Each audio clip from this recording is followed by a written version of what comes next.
سلام دوستان.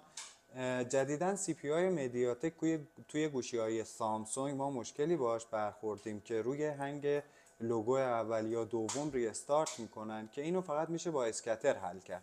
از اونجایی هم که اسکتر گیر آوردن یه خورده مشکل هست، با این آموزش میخوام بهتون آموزش بدم که از رام اصلی شما یک فایل اسکتر بسازید و بتونید با فلشرهایی که توی بازار هستند که ساپورت میکنن سی پی رو به راحتی بتونید فلشش رو انجام بدید.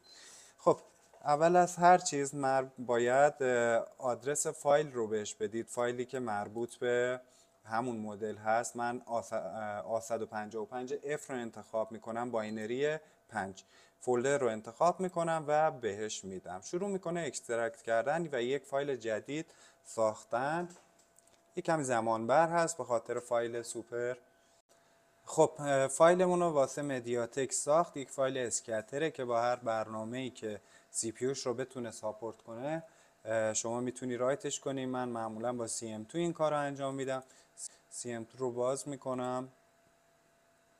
البته این برنامه برای برندهای دیگه هم فایل میتونه بسازه. هر کدومش که مدیاتک باشه میتونه به راحتی این فایل ها رو بسازه، مثل اوپو، LG، نوکیا. هر مدلی که باشه که سی پی مدیاتک داشته باشه شما میتونی فایل های اصلیش رو به فایل های اسکتر تبدیل کنی. حالا برای این مدل توی قسمت فلش CM2 من CM2 فایل رو انتخاب میکنم و فایلم چیده میشه به همین راحتی.